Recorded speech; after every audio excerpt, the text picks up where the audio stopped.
just like that. Don't stop. Yeah. Happy Monday, everybody. So Anheuser-Busch could really use a drink right now.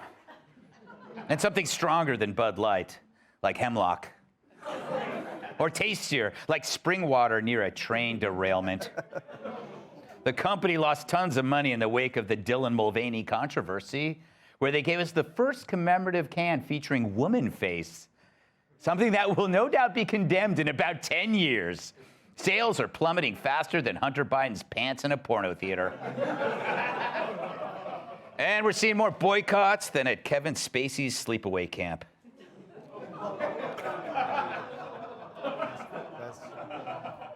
It's okay. It's okay that I said that. It's just a joke. But to me, this is wrong because while I think it's good for a company to get a message from the public when they screw up, boycotts usually hurt the people making a living who weren't responsible for this mistake. Of course, the left always loves a good boycott because they seek retribution for anyone having more fun than them, which is everyone. But we're different. We're fun. We're glad Budweiser learned a lesson, and we hope other companies will learn not to fall for a fad. But that's enough, right? Well, the CEO of Anheuser-Busch, Brendan Whitworth, has put out a statement called Our Responsibility to America. Quote, as a CEO of a company founded in America's heartland more than 165 years ago, I am responsible for ensuring every consumer feels proud of the beer we brew. We're honored to be part of the fabric of this country. Yeah, that's why most consumers drink 8 to 10 Buds in one sitting, to feel that American pride. Actually, no, it's to numb the pain of living paycheck to paycheck in a country run by a nutbag president who calls them domestic terrorists for not applauding when their daughter Laura just announced she's now Larry. We drink not because we're Americans, we drink because we're losing America. The statement goes on, but I'll summarize. 1, Budweiser makes lots of beer. 2, Brendan Whitworth was in the Marines, and good for him. 3, America. You'd get a better PR statement from one of Pete Hegseth's pocket squares. That's okay, though. The company also put out a new ad in response to the fiasco. I hope they don't say it's a beer rooted in the heart of America, brewed for those who found opportunity and challenge and hope in tomorrow. A beer. Rooted in the heart of America, brewed for those who found opportunity in challenge and hope in tomorrow. This is the story of the American spirit. Wow. I almost want to shove a can up my ass. Anyway, so I mean, I don't know why I said that. It's just like, that's what happens when I feel patriotic. Anyway, I'm glad they're using the Clydesdales as long as they don't ask them for their pronouns. It's bad enough you make them do Drag Queen Story Hour. So, yeah, sure, this was a screw-up, but is it really on Bud? I don't think so. I think it's on our culture, one that elevates performative drama over real competence. And it's everywhere. We don't do things, we pretend to do things. Who wants to be a fireman when you can be an actor playing a fireman? So the problem isn't trans, no matter how much that issue is being pushed on us. After all, we've seen plenty of trans people over the years. Hell, I even hired one. Yeah. Might as well. Hey, guys. That's the second chapter of her new book. Instead, it was an idiotic decision to rely on influencers. You hear a lot about them. In a way, they've replaced celebrities in elevating brands in search of credibility. The problem is the influencers' credibility is only based on the attention they draw to themselves. But if you got millions of followers on social media, you must know something, right? Wrong. Influencers don't know anything. That's not the job. It's about attention over ability, and now attention becomes ability. With that criteria, a subway flasher who lights fires with his ass could be next in line for Bud.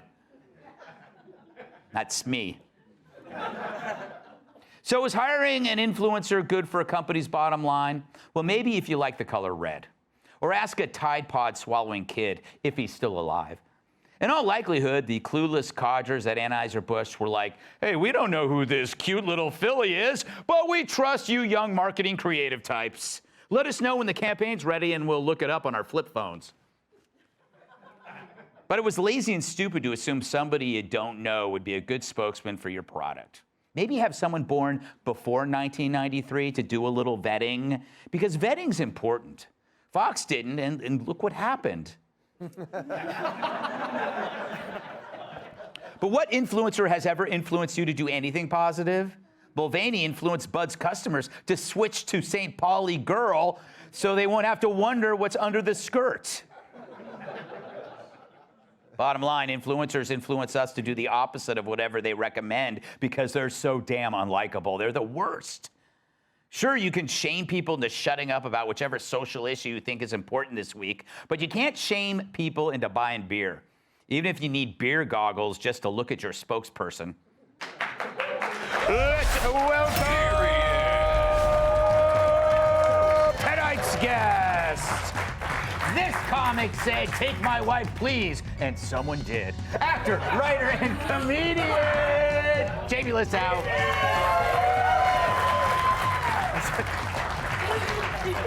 That was good.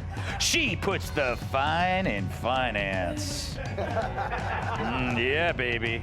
Look at you, can't even hold it together in the intro. It's like you're holding a tiny little mouse in your mouth. I know. Host of the evening edit on Fox Business, Liz McDonald.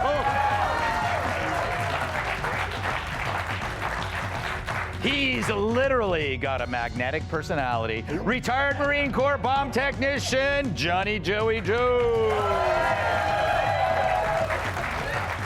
And finally, she's like an umbrella, often left behind at restaurants. Only a few times. Fox News contributor, Kat Timm.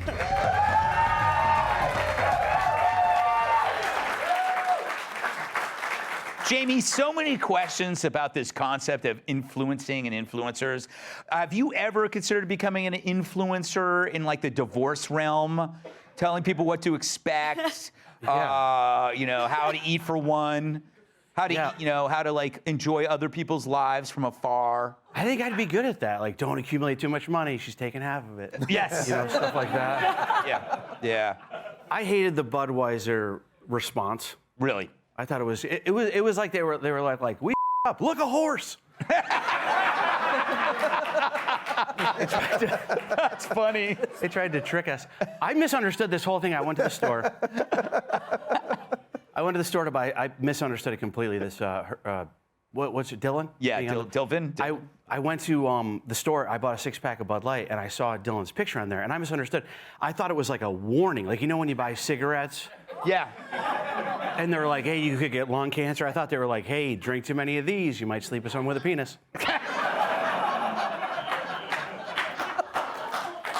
They should put that on like packages of soy, right? They should. Mm-hmm. You know what I'm talking about. It's just the worst choice for a spokesperson of all time. It would be like trying to sell fruit using Brian Stelter. Yeah. As a, do you know why? You know how you don't see the food pyramid anymore? Why? It's because Brian Stelter tried to climb up it to get to the desserts. I like how this went from influencers to Brian Stelter, and I had nothing to do with it. Liz, you're a business-savvy chick. Might I call you a chick or a broad? Those are the choices. Donald Trump Jr. came on over the weekend and said, leave Bud alone. They're a good company. They didn't know what happened. I'm inclined to agree with him. Where do you see this? Well, the counter argument to that is because they gave a lot of money to more Republicans. That's that's my argument. Well, I didn't even know if that's, whatever. But, I think this boycott is real and it's growing. And it's like, the one person said it's like Dylan Mulvaney is causing more people not to drink beer than the 18th Amendment on prohibition. So they're just, so I'll tell you something. What was really striking was the new vice president of marketing at Bud Light. She's on a podcast basically saying that, well, we felt the image was too fratty, Yeah, and then you know, out of touch. I'm like, that's where I was during college. Yeah. You know, that wasn't out of touch. That was a blast. Yeah. So I don't know. I think it was a weird play for profits to get a whole new kind of generation drinking Bud Light. But you don't, it's a cardinal rule, you don't insult your existing customer Were you in a base. sorority? No, I got rejected. So. Oh. But I was a cheerleader, so that kind of worked. Oh, you were Same difference. No, you were too good. You were Oh. too good for sororities. Cheerleaders don't need to be in a sorority. They're like, screw that. We got the athletes. So, Joey, I'm torn because, you know, obviously, I think this guy's a patriot, right? The president, the CEO of Budweiser. He had no idea this was coming. He's like trying to put out a fire. He served his country. He's not bad looking. That's what Jamie said to me in the break. Most Marines aren't. Yeah. Just saying. Like, no, listen. A couple things here. One, they missed a great opportunity because if they really wanted to hit their demo, they should have had Dylan Mulvaney drink a Bud Light and then cut to like Dylan Mulvaney with a beard, like that's good. Yeah, You know, yeah. Like just Yeah. you know, Ha, ha. here's what ails you, turns you back to where you need to be.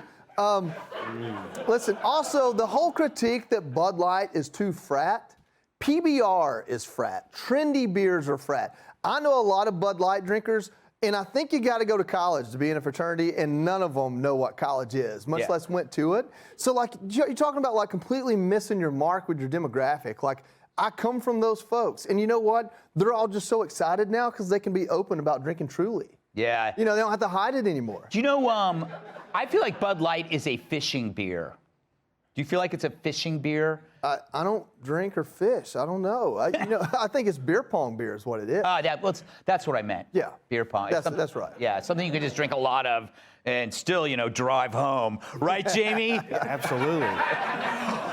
If you agreed with me on that last sentence, you are a demon. That was a test. Never drink and drive. We'll be right back. No, Kat, do you know what bothers me is that we have to admit that we enjoy a good, like, embarrassment.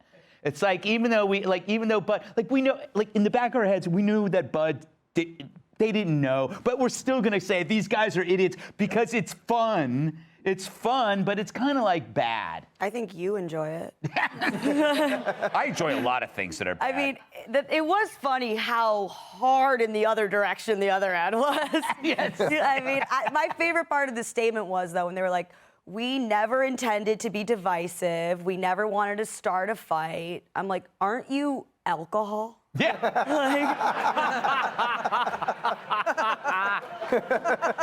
Joke of the night. Some of the biggest fights I've gotten in, there were Bud Light cans scattered about. Yes. And were they in frat houses? Absolutely. Do I regret a thing? Absolutely not. I was the first lady of a frat in college. I'm serious. Cheens' father, who would eventually become Cheens' father, he was the president of ATO. And you know what? I was their first lady, and I had a great time. Good for you. So I'm very, very, very pro-bro. This is why, and I say, and I hate, I'm going to say this, but here's another incident or example when a man takes a woman's job. That Dylan took your job. No, I think I'm still queen of the bros. Yeah, you could have been making some serious money from Budweiser. There's still time. What does this mean, by the way? Liz, how much money is this? It might be 2 nickels worth What, that 2 nickels? can that's- Oh, yeah. 2 nickels. 2 nickels. Rub me together. Rub it together. Why is this so gross? But Yeah. I don't know. All the right. memories I made in that frat house were priceless. All right, we got to move on. That was fun, though, huh? Yeah, it was, Greg. Thanks.